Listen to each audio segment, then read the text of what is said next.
Hey everyone, it's Mara. Giving you an update. Lincoln is 2 months old, and I just want to talk about the things that happened last month and some stuff coming up.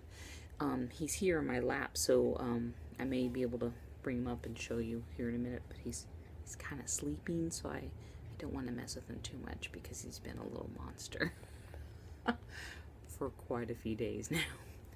Anyhow, so yeah, he just turned 2 months a few days back, and he where he's at now. I just want to talk about it because he was 3 weeks early. He was born at 37 weeks, and when we talked to our pediatrician, they talked about how his milestones. They're going to give him 3 weeks extra to meet them, if that makes sense. So, for instance, if he's supposed to be doing something at 1 month, they're going to give him 1 month plus 3 weeks. Does that make sense? So, because he's technically early, technically a preemie in a way, in the way that they look at it nowadays. They used to say that 37 weeks was not early. That was a full term baby, but these days they now say that it's a little early, which is fine because I'd rather them worry a little bit, thinking he's a little early, and do extra precautions or watch things carefully instead of just assuming that he's going to be okay because he's 37 weeks.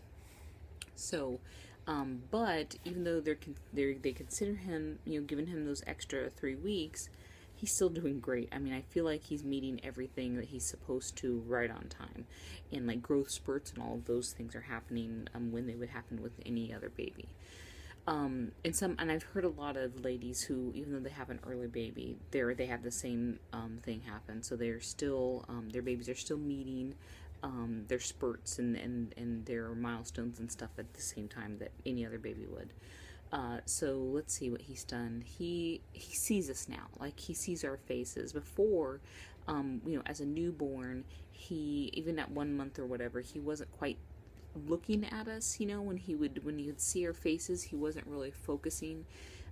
He wasn't following our faces. If we talked to him, you could tell that he wasn't listening, but now he does. So now when you talk to him, he listens to you. He watches you. Like if you move something in front of his face back and forth, he'll watch it. He'll follow it a little bit. So he's definitely doing that. My favorite thing is he's starting to smile. So at first, I first saw a smile. I remember the first one I saw. I was like, "Is that what I think it is?" And I was the only one that was seeing it. Like I was telling people around me, my husband, my mother-in-law, and they're like, I haven't seen anything like that." And I kept seeing him, and they couldn't. So either I'm really good at seeing him, or he liked me. I am mom. He liked me better. But now they're very obvious, and he is doing them. Everybody can see him or whatever. So he's now actually smiling, and now he's starting to do. I call them giggles. They're kind of like giggles, where he'll smile and he'll go, "Ha!" To me, that's a giggle. I'll count that. So he's starting to do that. I'm waiting for him to start being interested in toys. Right now he's interested in me and my face, and I can talk to him, and I'll say certain things, and I'm like, "Hi baby," and he'll smile at me and stuff. But toys aren't very exciting to him at the moment, so he's just like, whatever. He doesn't even grab for him or anything. But he's gonna start doing that, right? So he's, like I said, so far he's reaching his milestones, and that's one of the things that he'll start doing here in the next few weeks. So that's about it. He has been on a growth spurt the past week, and he has been awful. He has just been the worst, grumpiest baby in the whole entire world. I mean, he is just, he's just bratty. So he cluster feeds, and it's like he can never get full. He never feels satisfied. So he just feeds and feeds and feeds and feeds and feeds. Like you'll feed him say at 5:30 and give it 30 minutes to an hour, he'll be hungry again. Where before the growth spurt, he could go a couple hours, usually 2 hours roughly. You would feed him and he'd be okay for 2 hours. But now we're talking like every 30 minutes he needs more food, and he will because I'm breastfeeding, and I'll talk about a little difficulty that I'm having. He would only feed off of one boob. Well, now I can get him to feed off of both because he's starving, so we'll do both. But prior to that, we usually did one. So he was just cluster feeding like crazy, and again, never seemed satisfied. He never seemed satisfied about anything. Like you would hold him a certain way, He didn't want that. You would move him, he might be okay for a second, but then he'd start crying. So, like, no matter how you held him, no matter what dance you did, song you sang, any of that stuff, he was just not happy. He would fuss. He wouldn't straight out cry. Sometimes we could bounce or whatever and soothe him a little bit to where he was not actually crying, but he's just but again, he just was not happy. We did see the doctor about his midway between like 1 month and 2 month. He's been real gassy, and he just in general seems uncomfortable. And we were given the gripe water, and I think I mentioned that in my last video. And we were also given gas drops, like simethicone, I think it's called. And it seemed like nothing was really working, so they did prescribe us something called Hyoscine, and it doesn't help with the gas specifically. It just helps the muscle spasms in the belly, and I think it helps a little, but in general, I've noticed in the past week probably he just isn't as affected by it, so it just makes me wonder if it was a phase. The whole like gassy belly, not gassy, you know, is in his face, because he could always have gas, but just it bothering him so much might have just been a phase.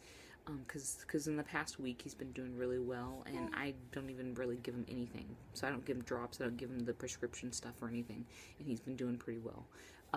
Sometimes when I feel like he's seems extra upset, I will give him the drops. They make him a little bit sleepy, which honestly is kind of nice, because he's been going through that spurt, so if it makes him a little sleepy, it helps him lay down at night. And I usually give him to him at night. So if he does seem uncomfortable, I will give him the drops, but it's rare now. I do it like every few days instead of like every day, twice a day. That's what we were doing initially. So yeah, he's got that growth spurt. I feel like he's on his way out because he's been real good. Like, I'm able to do this video, period. That was not even possible the past few days. So he wouldn't take a nap. He wouldn't do anything. Just cry and fuss and eat. And even while he was eating, he would cry and fuss. So we're doing really good because I feel like we're getting out of that spurt. And even his dad said, because his dad's been watching him in the mornings, even his dad says, yes, he was so much better today than he has been the past few days. Which leads me to my next thing. I went back to work this week, and I was really apprehensive about it leading up to it. I just wasn't sure how I felt about it. Like, I've always wanted to stay home and raise my children, and I still do. I wish I could. However, it was nice going back to work. It was nice not to work necessarily, but trying to just get out, have a break, not have to babysit in a way. You know, it's like I got a babysitting pass. I didn't get a mommy pass because I'm still a mommy. I still check on him. I still worry about him. I still make sure he has milk. I still make sure he's cared for and he's got this, and that. But I got the actual babysitting pass where I'm not having to care for him and be that person feeding him. You know, I know he's being fed and I'm okay, but I don't have to be that person because I'm pumping so that he can have bottles. So his dad's been watching him in the mornings. He can't quite get into daycare yet because he doesn't have his shots, and that's next week. So that's an upcoming thing, is he's going to get his 2-month shots. When he has those, he can go into daycare. So he'll be in daycare in a week. Roughly in a week, he'll go into daycare. So his dad's been watching him this week, and he'll watch him again next week. We've been half in days, so in the mornings I work half days, and then when I get home, my husband goes to his work and works till the evenings. He works full days, but he just starts later.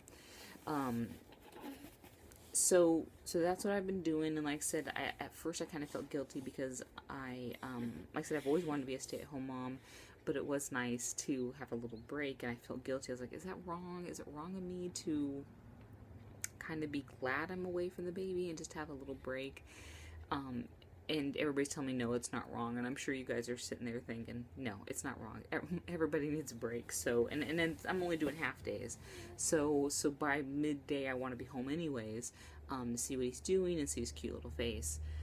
So I will start full days here in a week. So I have 1 more week of half days, and then I'll start full days. And who knows, I might change my mind then and wish that I was at home instead. But right now, I'm enjoying the break. I really am. Especially since he's going through this growth spurt. His dad's been getting a good brunt of that. And his dad hasn't really had to experience that yet. I stayed with the baby for 2 whole months, literally attached to my hip, and dealt with at least 1 growth spurt. And it was rough. it's rough. I mean, you cannot make him happy, and you just suffer through it, pretty much. Both of you suffer through it. Well, Dad's now had to experience that, and I think it's good for him. I think it's good for Dad to have to be the one that has to comfort him, or try to comfort him, and go through all the motions and all of that, and just be with him. Good dad boy time, you know. So yeah, it's been good for him to deal with it. He gets upset because he's like, I don't know what to do with him, and I was like, I know, that's what happens. You can't. Sometimes you can't do anything at all. You just gotta, both of you suffer through it. So it's been good. It's been good for him, I think, to have to experience that, and become a primary caregiver more. You know, he's still equal. We're partners. He's dad, I'm mom, and we work in this together. But it's nice that he's experiencing solely caring for the child. And a lot of dads don't do that. You know, they're not the primary caregiver. Mom is, and I feel nice that we're kind of doing like a half and half thing. So. Let's see, breastfeeding, that's something I want to talk about real quick. So I don't know if I mentioned this in my last video, but I have an oversupply. So I can make milk for days and days and days. I could feed many children, and it makes me wonder if my boobs in some way think they're still twin boobs. You know, like when I had the twins and I produced milk easily after I lost the twins. It took a little while to get rid of the milk, in fact. So I wonder if my boobs just still think that I need to feed twins for some reason, because I have no problem making milk. I've got plenty. I've got a surplus in my freezer. Not a lot. I don't go crazy. I don't pump or anything just to have milk, extra milk. But I do. I have some extra in the freezer, and then these past few days that I've been working, I've been pumping at work. So I have lots of milk. And it's a pain. I mean, and the thing is when I went to breastfeeding classes, they never talked about oversupply. They always talk about undersupply and what to do to build your supply up. They never talked about the poor suckers out there that have too much milk and what to do. And when I say it's a pain, when Lincoln's feeding, he can choke on it because it's just like coming at him. And so we latch, we unlatch, and I literally have to, because it'll just squirt everywhere. When there's a letdown, it'll squirt everywhere, and that's what's choking him is the forceful letdown. So I have to like let it squirt out into like a cloth or into a bottle, and then when it's done doing that, then we relatch and he finishes feeding. It's uncomfortable because I've got so much milk. He can't eat all of it, so there's times I've got my engorged breasts. And I can pump it out if I want, but pumping sometimes will encourage them to or not stay engorged, but keep doing an oversupply, and I don't. I'm trying to minimize my supply. It's just been hard. It's a lot of work, and I'd like to do a video of just my tips and tricks of just how to do oversupply, because like I said, no one talks about it. I had to do lots of Googling to find out what to do to fix it. And it's not even fixed yet. I'm doing better, but I'm not quite there yet. And now that I'm going back to work and pumping, I feel like I'm going through another like boob phase where they're not quite sure what she wants. Does she want to feed this child? Does she want to pump? Does she want to do both? So I need to get through these few weeks, get back on a schedule or whatever, a normal schedule, and then I'll be able to manage my supply again and make sure I'm not overdoing it. But I definitely want to do a whole separate video on oversupply, because like I said, I couldn't find any info on it. Had to do lots of searching, lots of here and there, to try to find the solution. And I think that was also affecting his belly. And like I said, now it's getting better, and his belly's getting better. Put two and two together, yeah. So I'm thinking that was also affecting him and making him more gassy, and it was hard on his belly. There was like all this milk shooting at him, which is great. Babies love milk. But there's a limit. We don't need too much milk. That's about it. So I just wanted to tell you guys what was going on and how he's doing. Everything's good. Like I said, we've got the growth spurt, but it's fine. Oh, I do want to touch on one subject because this is who I am. It's hard. We're having a hard time getting him into his crib. Not because of him, because of us. We put him in his crib. He sleeps in there. He's fine. That's what's behind me. He sleeps in there. He doesn't mind it at all. but we're just so scared of something happening to him in his crib. And I know all parents fear that, but it makes, I asked my husband, I was like, they should do a study on parents who've lost kids versus parents who haven't, to see if we're crazy and we're doing anything different. Like are we more obsessive about him sleeping? Because I will literally wake up in the middle of the night, like when he wasn't going through his growth spurt, he would sleep a good chunk of time, like 5 hours or so. Sometimes he got real close to 6 one time. And I literally wake up panicked because he hasn't made a peep. Because he's sleeping, but it's like my baby lost mama brain is thinking he's gone. It's scary, it's sad, it's people are thinking, oh, she's morbid. But no, that's just, I'm sorry, that's life after losing babies. But he wasn't, he's fine or whatever. And that's an issue, like a hill that my husband and I have to get over. And when we put him in his crib, he's got his monitor or whatever, and we just stare at the stupid thing. Like, you think he's asleep, we would take some time for ourselves. Not really. We stare at the little, the video screen or whatever, his monitor, and then we look real close. Yeah, he's breathing. Okay, we're good. And if we can't see that he's breathing on the screen or whatever, we'll get up and go go into his room and make sure he's breathing. And there's times I just kind of get really upset and obsessive, and I just can't sleep. Like, I feel like I really need to watch him. Like, maybe he chokes or he spits up some milk or whatever, and he sounds kind of wheezy. I will watch him for the rest of the night. Like, I'm just deathly afraid. But yeah, I'm just curious if, like, baby lost moms, if they're a little more obsessive compared to moms who've never lost babies. I'm not saying they don't care. I am not saying that. Please do not send me nasty notes saying, no, I know all mamas care about their babies and watch them sleep and stuff like that. I'm just curious if there's a difference between how I would do it compared to someone who's never lost babies. Maybe there isn't. Maybe we're all obsessed. I don't know. But that's just something that I've noticed, an issue I've had. Speaking about baby loss, I lost my babies in July, and so this past month was our first anniversary, their first birthdays, I guess, in a way. And it was, leading up to it, I was more panicked and tearful. But the days of, because they're 2 separate days, they were okay, and they weren't peaceful necessarily, but I have accepted what's happened. And I felt like I just, I went through the day and I honored them. I journaled about them. We bought them a little tiny cake. It's like literally not very big at all. And like there's like six little slices or whatever on it, tiny miniature slices. So we bought little cakes and we ate their cake and honored them. I bought little gifts for the garden for each of them. Each of them got a little garden gift. Each of them got a little cake. And like I said, I journaled about them, and it was just, that was the best that I could do. I have thought of some better ideas for next year's birthday that I'd like to implement, because I'm not a balloon release person, because I'm not about throwing that trash into the air. The balloon release looks beautiful, but then what happens to the balloon after it's gone? It's stuck in something, or it's wildlife will eat it, or whatever. So I don't do that because of that reason. But I do think it's beautiful. I've heard of the lanterns too, but again, sometimes they've caught things on fire, and then you're putting trash, just out in the world. And again, I don't want to do that. I think that's a good way of honoring my child, is by putting trash out in the world. So,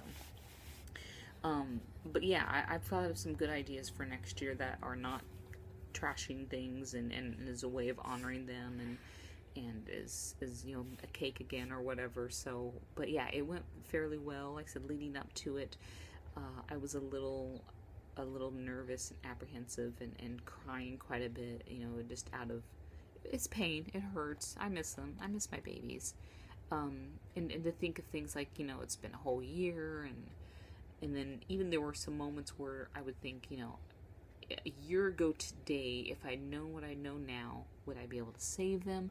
Bad thoughts, do you know what I mean? Thoughts that are painful. And I'll probably do it again next year. I'll be like, 2 years ago, if I'd known what I know now, leading up to the day that I lost Siobhan or whatever, would I have been able to save both my babies? Who knows? Those are things that you think about. so that's it. This is a very long video, and I didn't mean for it. Oh, and I've got Crybaby. No, it's okay. Oh, talk about him one more time. He's getting really big. At his last appointment, he was like 11 pounds, and that was 2 weeks ago.